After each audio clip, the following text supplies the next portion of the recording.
I have to thank you for accepting the interview for Alghad TV. The main questions at this moment, how your view as a president of Armenia for this war? Well, I'm the president of the Republic of Armenia, and as you know, this is a parliamentary republic. And being a president of a parliamentary republic, and specifically in the case of Armenia and Armenians, that are the country is a small country, Armenia itself, but we are a worldwide nation. And there are millions of Armenians living from United States, Latin America, Canada, Europe, anywhere in Europe, Russia, Far East, and indeed in the Middle East. And of course, historically, this huge Armenian community, worldwide community, and the population of Armenians worldwide is several times bigger than the population of Republic of Armenia. Being a president means that you are sort of responsible for what is happening not only in Republic of Armenia, but also in Armenian worldwide. Responsible that anything happening to Armenians here and there is something that must be a part of your attention. But Republic of Nagorno-Karabakh or Republic of Artsakh is different, because this was part of historic Armenia, not for hundreds of years, but thousands of years. And if you travel to Nagorno-Karabakh or Artsakh, it's a beautiful country if you have seen that. And it's historic evidence is that Armenians were there for thousands of years is there. So Armenians are natives of that world. Armenians are the owners of that land, and they have been there forever. So whatever is happening in Nagorno-Karabakh or in Artsakh, Republic of Artsakh, is something that it's important for all Armenian world for several reasons. And of course, it's important for the President of Republic of Armenia as well. The Azerbaijani government, they said the Artsakh is being taken by the Armenian and is their own land. How that's true? Well, okay, they are saying that they are there and they have started the war on the 27th of September, claiming that they are there to liberate Artsakh, to liberate. The question is to liberate from whom? I mean, it's something going to any country and saying we want to liberate you from yourselves. I mean, how you can liberate that country from those people who have been living there for thousands of years? The only reason, or sort of not reason, excuse they are trying to find here is that for 70 years, Comrade Stalin gave it to them to be a part of Soviet Azerbaijan. But even under Soviet Azerbaijan, Nagorno-Karabakh was an autonomous region, had its own government, and it had absolute majority of Armenians living there. So that excuse of invasion, liberation of Nagorno-Karabakh or Republic of Artsakh, doesn't stand any criticism. It's absolute nonsense. The reality is, when you are speaking of coming to Nagorno-Karabakh or Artsakh, liberating them, basically you are saying that we are coming to clean up Armenians from that land. And that in the modern vocabulary means ethnic cleansing, basically pushing all Armenians out and having the land. So basically for them, this war is about piece of land. For Armenians in Artsakh, this is a fight for their life, for their dignity, for their religion, for their history of thousands of years. It's a fight for their families, for their children, for the human right of living where you have been living for thousands of years. It's about a fight for them home. That is why these people will not be defeated, because they are fighting for life. The other side is fighting for death, because they are fighting for killing Armenians in Nagorno-Karabakh and liberating from those who have been for thousands of years inhabitants and the natives of that land. If I ask you who's winning this war till now, so far? Well, who is winning, who's losing, eventually will be decided when the ceasefire will be established or the war will come to a conclusion. And the definition of winning a war in this case, for both sides is different.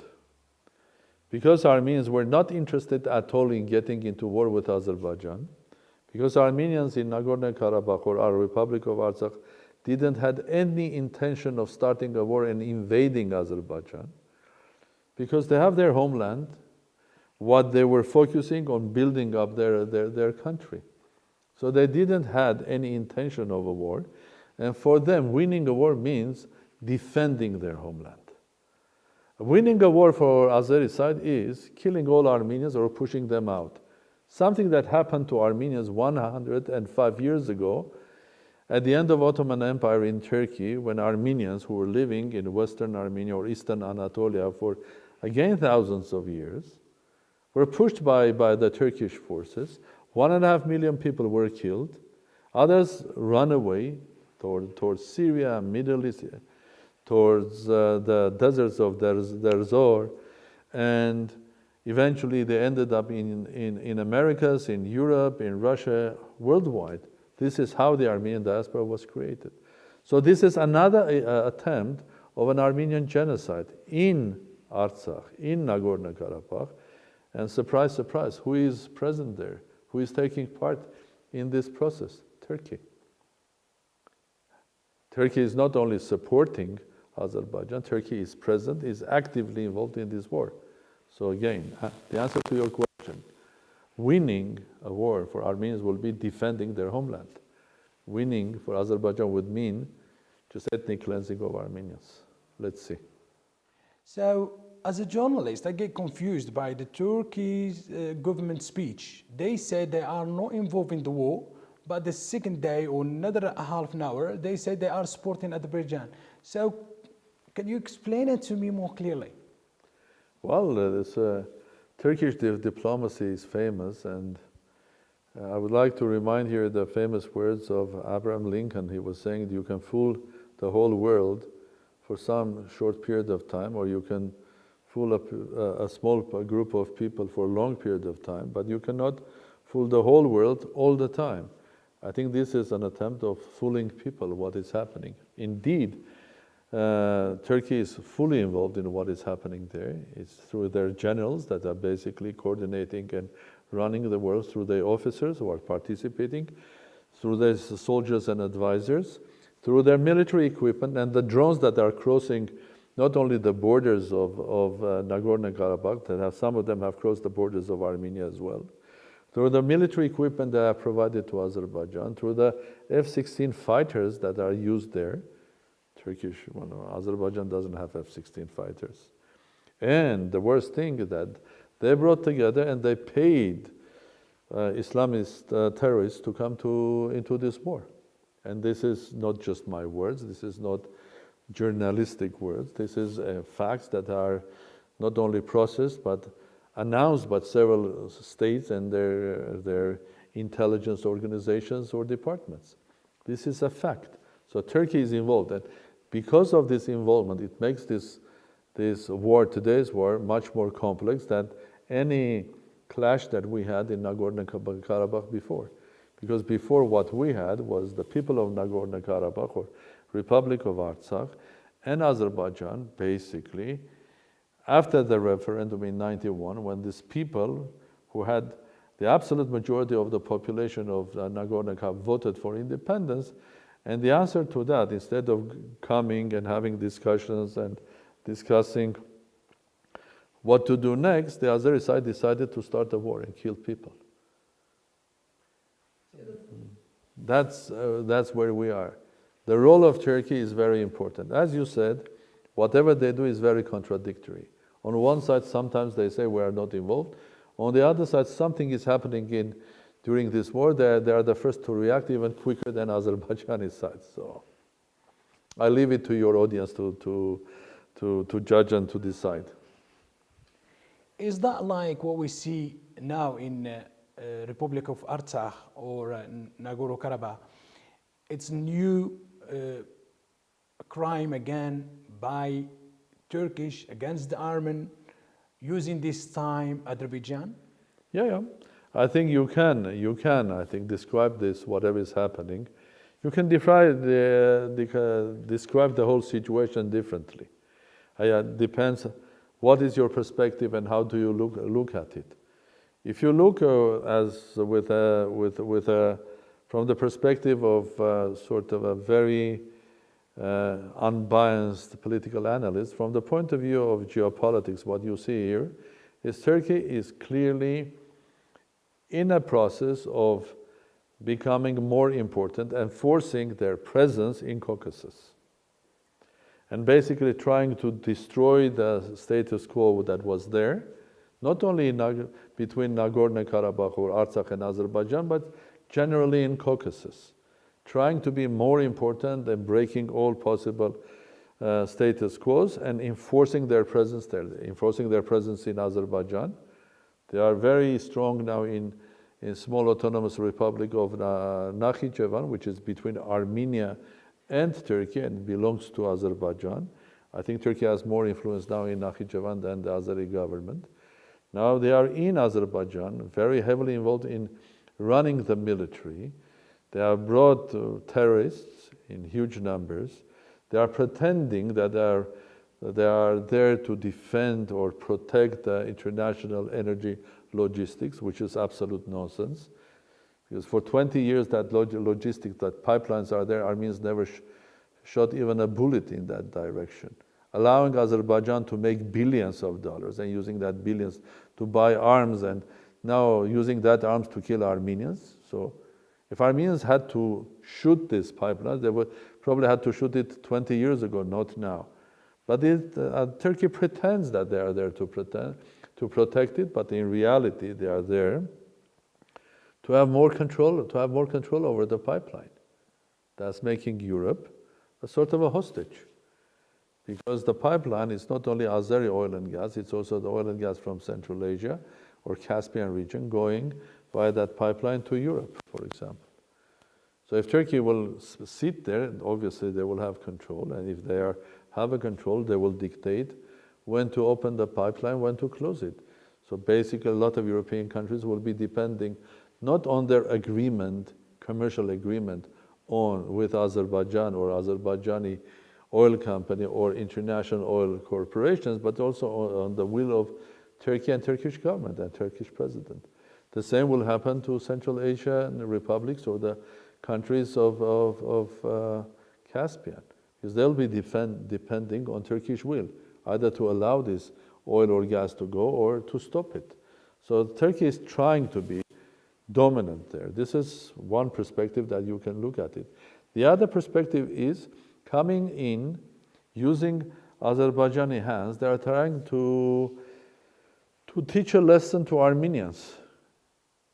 I think their real human way of behaving after 105 years of genocide, when a lot of states in the world have recognized the Armenian genocide. I'm not speaking about academics, historians, and so on. States, starting with the same three members of the Minsk group. I mean, you take Russia has recognized the genocide. Many countries of Europe, including France, has recognized the genocide. And recently, last year, the American Senate has voted unanimously recognizing the Armenian genocide. So instead of recognizing, sitting down with Armenians, talking about future, how these two nations can live together, they want to continue and maybe to show Armenians that they can repeat it again, and they want to teach a lesson. Show to Azerbaijan, if you cannot solve the problem yourselves, we will solve it with you. But their main interest will be, as they are doing in other places, their main target will be pretty simple. Have their strong presence in Caucasus, make Caucasus unstable, like their presence in Syria makes Syria unstable. Well, they are speaking about territorial integrity of Azerbaijan, but what about territorial integrity of Iraq? Turkish forces are inside Iraq. What about territorial integrity of Syria? What are Turkish forces doing? What is Turkey doing in Libya? What do they have to do in Libya? They were in Egypt. What they were doing in Egypt? Now they are creating a problem in Mediterranean with Cyprus, even Israel, and with Greece and so on. They have territorial claims or helping ethnic brothers in Bulgaria and so on. So this country is creating instabilities all around itself. And maybe thinking that through instabilities, they will become more important, and Turkey will get something that they deserve as a superpower. In reality, they have become a bully of the whole region. Mr. President, you mentioned the Turkish army, they move in the radical group and the jihadists to the border with Azerbaijan and the Republic of Artsakh. How Turkish they could do that under the control and the watching of the international community? Was the international community checking every and each truck that was traveling from Turkey via third country to Azerbaijan? Was the international community checking every and each airplane that was flying from Turkey through third countries to Azerbaijan? No. I mean, the international community is not there. They are not the checkers on the borders.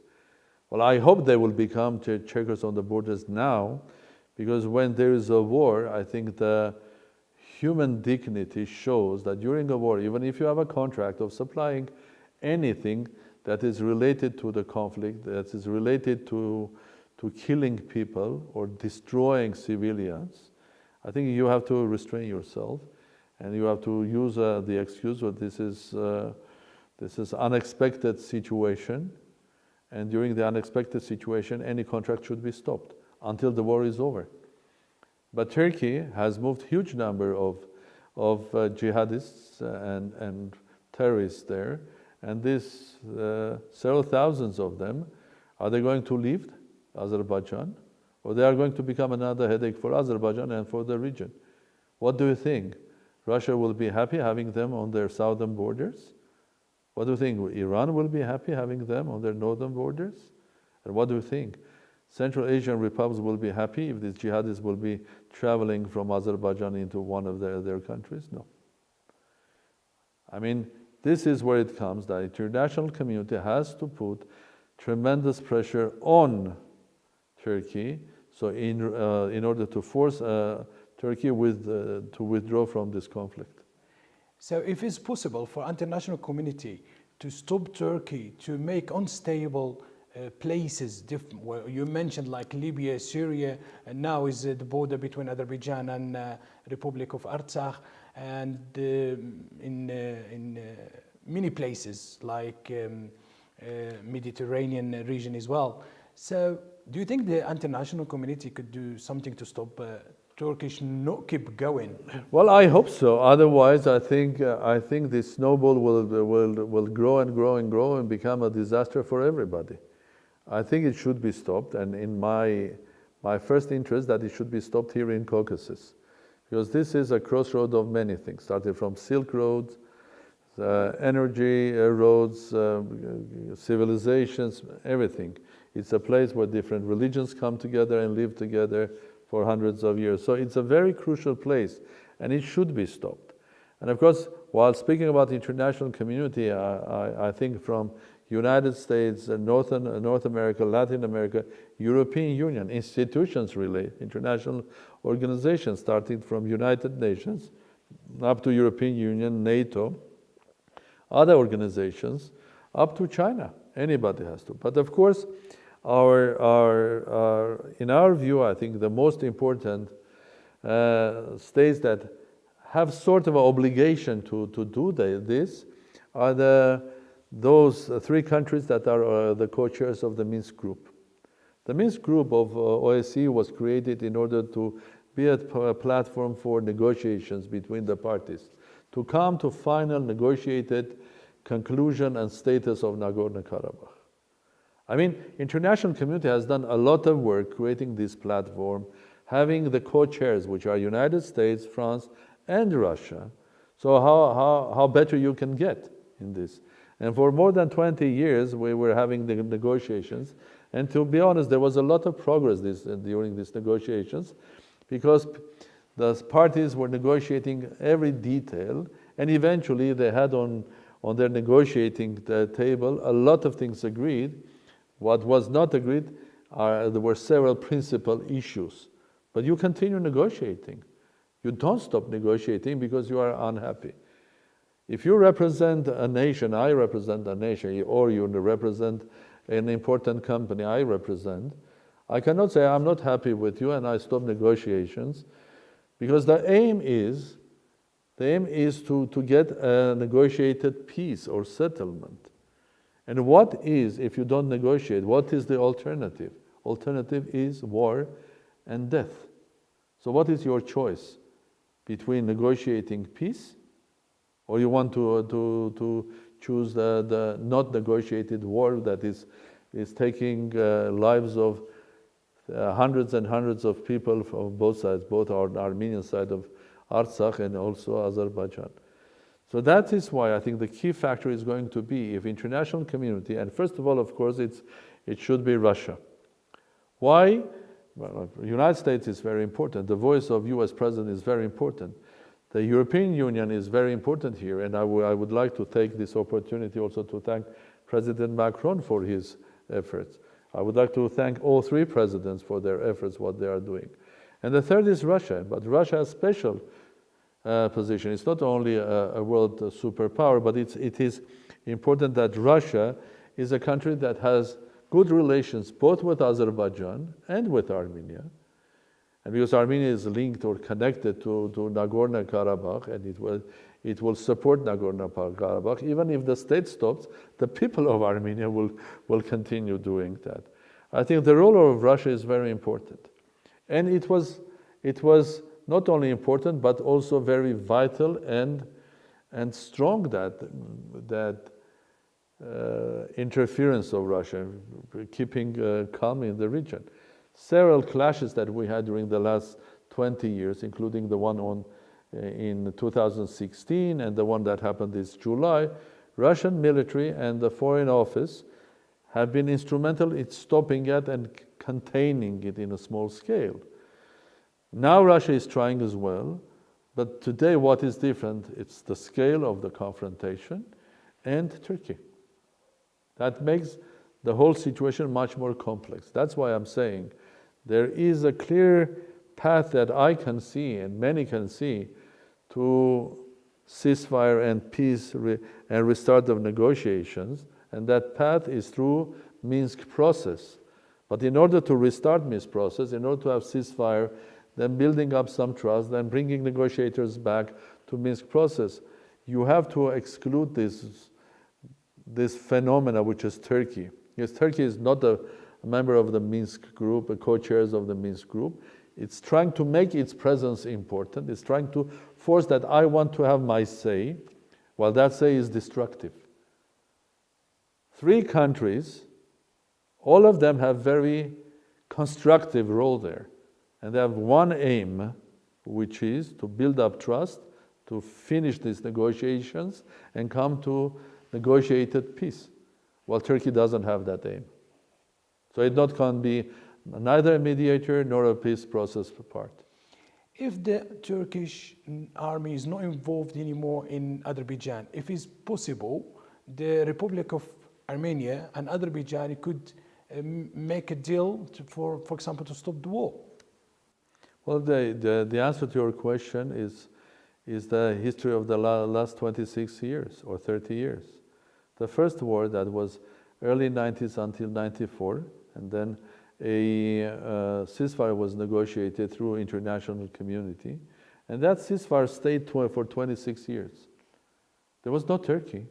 Well, Turkey was, if they are supporting Azerbaijan in their education, science, agriculture, good luck. I'm happy for them. But putting themselves as a side of a conflict, becoming a military supporter, and trying to basically change the balance, military balance, it's a completely different story. So our history of 26 years have shown that if the Armenian side, which is Republic of Artsakh, and of course Armenia, and Azerbaijan will left together, there are many ways of bringing them to the table of negotiation, because they were negotiating more than 20 years. Armenia was negotiating on behalf of the Republic of Nagorno-Karabakh with Azerbaijan. This is the Minsk co-chairs platform. And this, as I said, it was making progress. But now the Turkish involvement puts a question mark. Will it be possible with the presence of Turkey, I mean, you and I are negotiating. There is a third party saying, interfering every and each time we are trying to agree something. How can it work? And especially that side is not a side of the conflict, or is not a side which is interested in what is happening. What is claiming, he is your relative. I'm sorry. This is an example. It's your relative, or we are far relatives to each other. We are ethnic brothers. Well, ethnic brothers. Turkish ethnic brothers start from Anatolia, they go to the northeast up to China and Mongolia. So do they have the right of interfering every conflict what is happening in that whole area? I'm not speaking going to Arab world, finding another ethnic brother. They can find ethnic brothers in Europe now. Are they allowed to interfere there? And what is their interest? Their interest is not peace. Their interest is not to get a final solution. Their interest is to make another region which is unstable and gain from this instability. If there is like a deal for ceasefire between Armenia and Azerbaijan, or between the Republic of Artsakh and Azerbaijan, there is like loads radical group and the militia who's in the border. So is any guarantee they're going to leave the border, or is there going to be like a deal, then it's going to be those radical group continues there?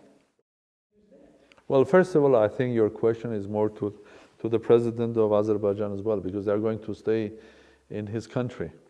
And I think any country that has Islamist extremists and jihadists there, we know what is going to happen to that country. Second is to the regional powers that have to basically request that these people leave the area.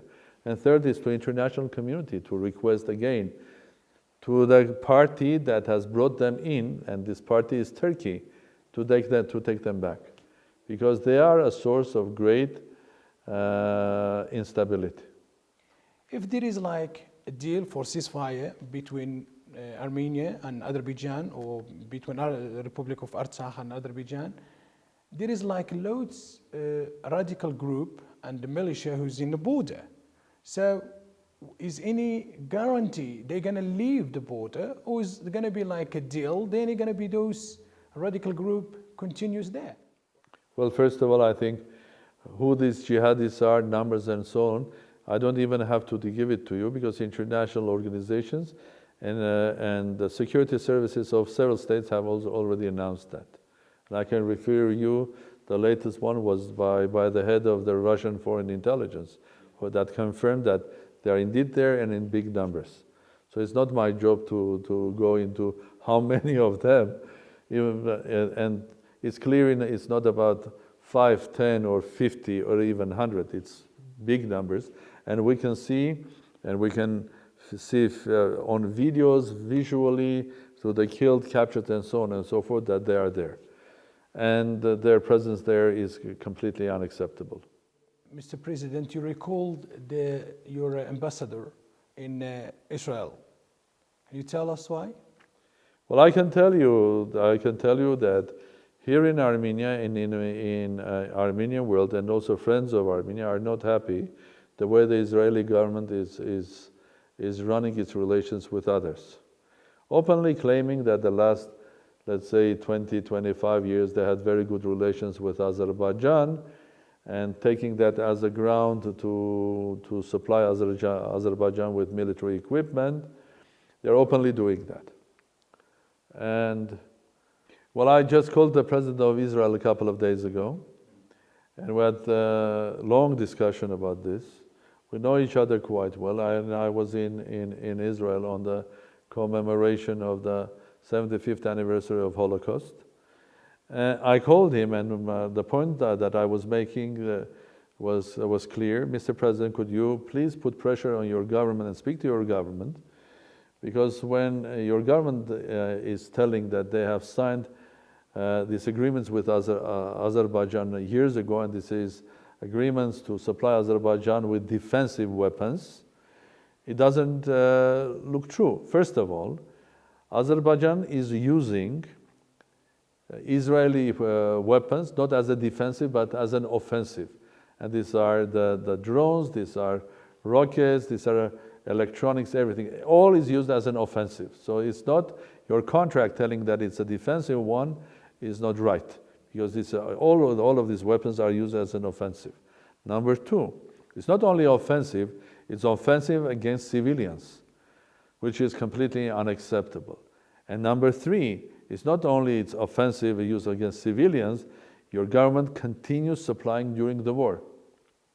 And I think all international or human or humanitarian values are saying that if there is a war, that war is specific situation when you have to stop supplying weapons. Until the war is over, then you maybe can continue doing that. It is something like acts of God. The war has started, and the morality dictates you to stop during the war, not so supplying this or the other side. So I made these 3 points clear to the president. He promised me that he'll go back to his government, and the next day I sent him also a letter, or official letter from me to him, with the same, more or less the same points made. So I'm waiting to hear from Israeli government.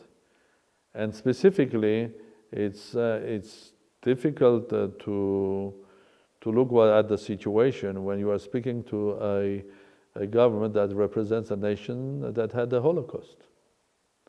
And what is happening now in and around the Republic of Artsakh or Nagorno-Karabakh is another attempt of a genocide. So I made it clear to my counterpart, to President of Israel. I was eyewitness in Nagorno-Karabakh or Republic of Artsakh when it's been bombing the civilian by the Azerbaijan army.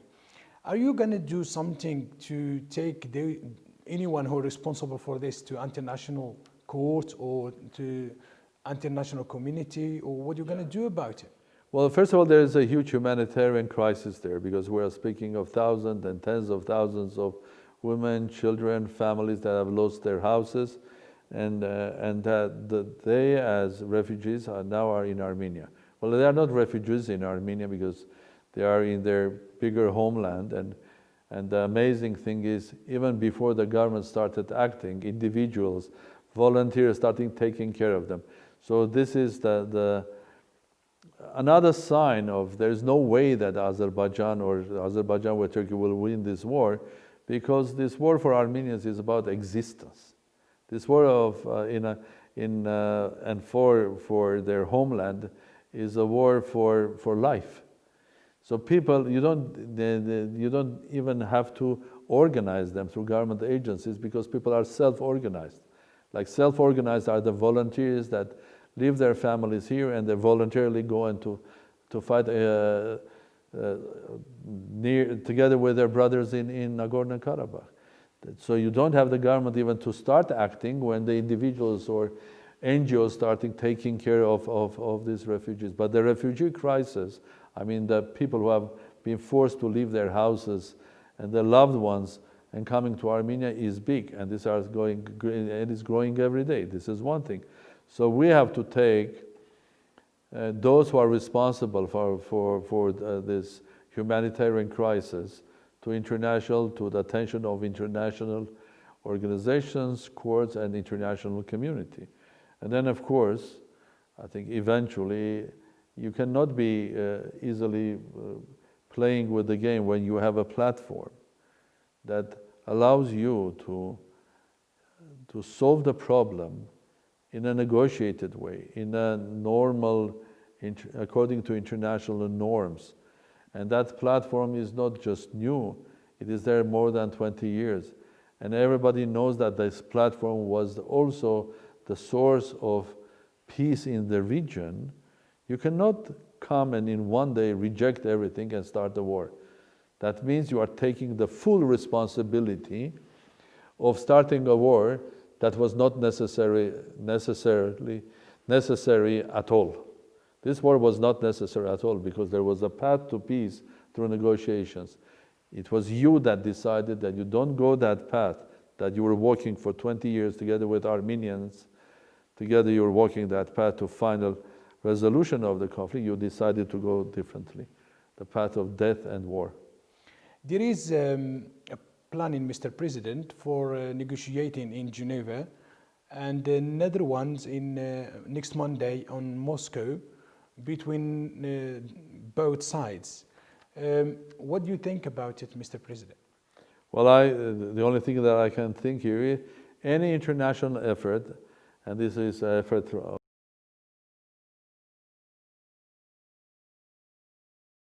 Affairs that has invited relevant ministers to come to negotiate. Anything which is taking us back to negotiations, I will support it fully. Anything. If I ask you, Mr. President, for a short message to our audience in Arab world, what would you like to say to them?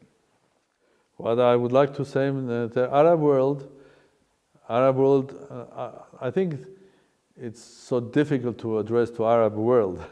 It's huge. It's a galaxy. It's called the Arab world, but there are so many cultures, relations, geographies, and so on and so on. But when I hear Arab world, the first words that come to my mind is brothers. For a simple reason. Even if I go back, I'm not speaking about hundreds of years of relations, trade between Arab world and Armenians. I'm not speaking in the Arab world in Egypt. The Armenians were there in Egypt starting from the times of the great library of Alexandria. No, the word is brothers for a simple reason that 105 years ago during the genocide, a big number, hundreds of thousands of Armenians that were running or forced out of their homeland, they went to Arab world. And they found their brothers and sisters. They found their brothers and sisters in Syria, in Lebanon, in the Gulf, in Egypt, in Iraq.